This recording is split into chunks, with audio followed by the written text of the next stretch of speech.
Overpopulation, so long predicted, has stolen upon us. It's getting worse week by week. The new documentary film, Birthgap, the Prequel, starts by highlighting the conventional wisdom on the global population.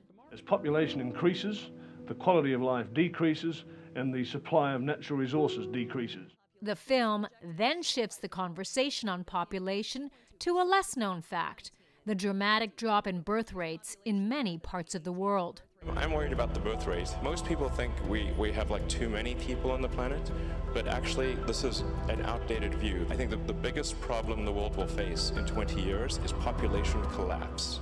The current global population at 7.8 billion people continues to grow, but that's because people are living longer and fewer people are dying thanks to advances in medicine.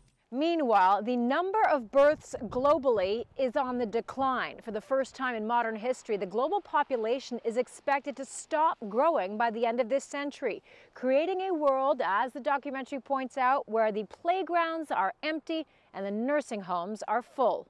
It's a prediction that concerns filmmaker Stephen Shaw. I think, frankly, the total population is a little bit of a distraction because that's the only number we stare at. But actually, if you look at a more granular level, Japan's already losing population. Within around 20 years, it's going to be losing 1 million people a year. That's the size of a city. In the film, Shaw travels through much of Europe looking for answers as to why birth rates are dropping so precipitously there. He shows locals maps he created illustrating how severe the situation is in some countries. So this is Switzerland. Whoa, that's crazy, yeah. Let me show you the situation in Germany. Gosh, that's significant. That is major, isn't it? The film also highlights the consequences: empty streets, businesses closing because there are no customers, and a disproportionate number of elderly people without anyone to take care of them.